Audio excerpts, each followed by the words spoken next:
Tole hordoftoota koo baga nagaan gara Oro Beauty dhuftani.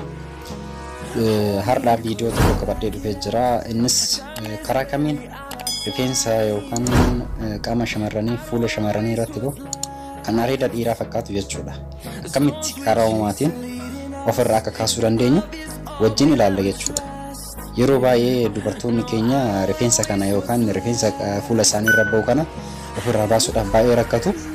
Har'a immoo karaa salphaa ta'een akkamitti bifa uumamaatiin wantoota naannoo keenyatti argamutti fayyadamnee rifeensa keenya kana akkamitti akka ofirraa kaasuu dandeenyu wajjin ilaalla jechuudha. Fakkeenyaaf rifeensa kana yeroo furan akkuma argitan kana irratti viidiyoon kun amma dubartiidha dhiira fakkaata garuu rifeensi kun baay'eeteera jechuudha. Rifeensa kana mee haala kamiin ofirraa kaasuu dandeenya? Dubartoonni rifeensa akkasii qaban yeroo baay'ee hin qaana'u. Mee akkamitti akka ofirraa kaasuu dandeenyu haa ilaallu. Jalqaba irratti killee nu barbaachisa jechuudha. Killee keessaa boorasaan osoo hin taane killee adii qofa boora qophatti baasne adii qofa akkuma argitan kanatti kun waan kanatti buusna jechuudha. Killee adii qofa boorri itti galuu hin qabu.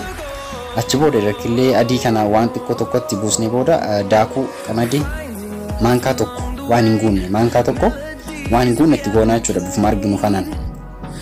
Ergitti goone isuma killee kanarratti sukkaara daballaa jechuudha. Sukkaara maankaa tokko kan hin guunne yookaan gimaash maankaa itti goona.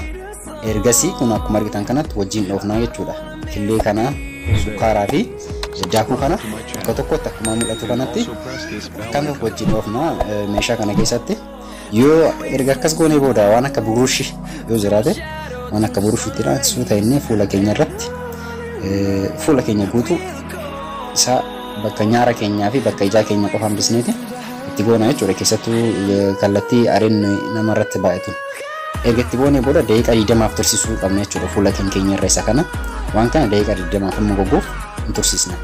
Daqiiqaa 20 erga gogee booda sooftii fuuneeti akkasitti goona jechuudha. Sooftiin akka irratti qabatuu fi sooftii itti goonee daqiiqaa 5 tursiisna ofirra. Daqiiqaa 5 booda kun bifa mul'atu kanaan jalqaba irratti eeguu ofirraa kaasnu karaa gurra keenyaatiin ta'uu qaba. Daangaarraa yookaan jalaa ofirraa kaasuu qabna malee walakkaarraa kaasuu hin qabnu.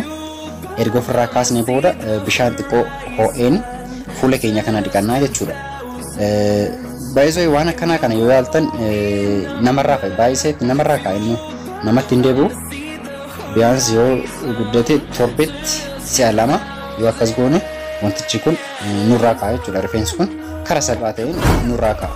Wantoonni nu sadiin fayyadamuu qabnu kun wanti sadiin kunniin akkuma isinitti hime killee adiidha. Killee adii ka garaa keessaa boorasaan osoo hin taane adiidha. Achi booda sukkaaraa fi daakuudha jechuudha. Waan daawwattaniif galatooma subscribe like gochuu hin dagatina.